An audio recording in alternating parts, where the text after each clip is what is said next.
I'm old enough to remember when the Black Panther was young.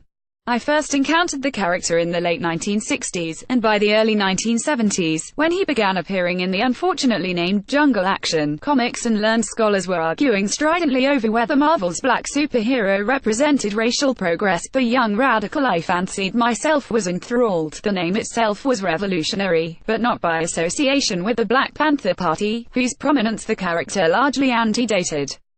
No, the revolutionary act was the use of black, at a moment when the polite word was still negro.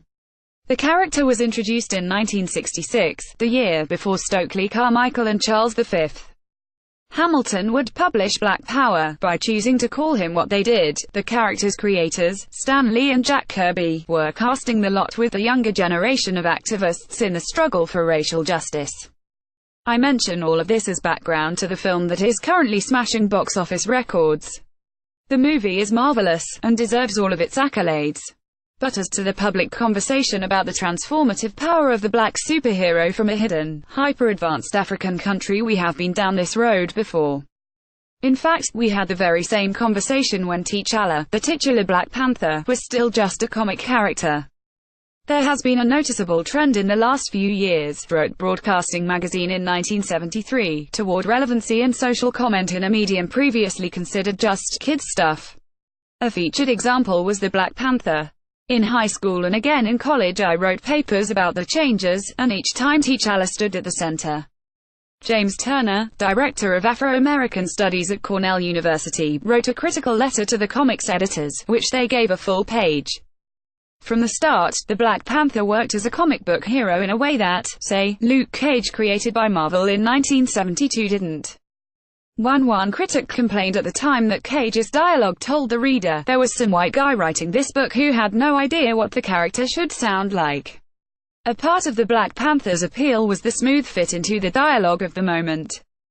From the beginning, wrote Adelefu Namarin, Super Black American Pop Culture and Black Superheroes, the character was compelling because he stood in stark contrast to the historical and symbolic constructions of Africans as simple tribal people and Africa as primitive. Of course everybody sees that now. Nama's point is to remind us of how remarkable an idea this was in 1966. In the original comic, the racial trope was powerfully put. T'Challa came of age by driving from Wakanda white smugglers intent on exploiting the country's resources. He lured world-famous white superheroes to his country to test his mettle against theirs. He beat them. Behind the comic lay the subversive idea that the black community concealed mighty forces that on some unexpected occasion could rise up from nowhere and smite the oppressor. Early on, the Black Panther fought the Ku Klux Klan. In a later flashback version, his father slaughtered Nazi invaders. This motif of secret rather than public black power was the subject of a small but significant literary genre in the late 1960s and early 1970s, a genre I devoured. The best remembered example is The Spook Who Sat by the Door, 1969, by the former U.S. Army officer Sam Greenlee, a tale to which the Black Panther, at several points, pays a distant homage. Another fine specimen of the genre was Operation Burning Candle, 1973, by the literary scholar Blyden Jackson. What these and many more works of the period have in common is the suggestion of a sort of fifth column existing secretly within the black community, capable of wielding far greater power than the white world imagines. If one was a revolutionary, such volumes as these, each by a black author, might have been seen as optimistic. The guerrillas, at great cost to themselves, spark movements for genuine social change. But there was also much carnage in the stories. Not all the harm was to the guerrillas. Perhaps that was why even very sympathetic white novelists of the day saw matters differently, producing a literature of bloody but failed black revolutions, of which the most prominent were probably Trespass by Fletcher Nebel, author of 7 Days in May, and the suddenly canonical Night of Camp David, and Siege by Edwin Corley, both published in 1969. The Black Panther comics promised a more subtle version of the same idea. Yes, the hidden power was lurking, but no, it wouldn't be used, not, at least, for revolution.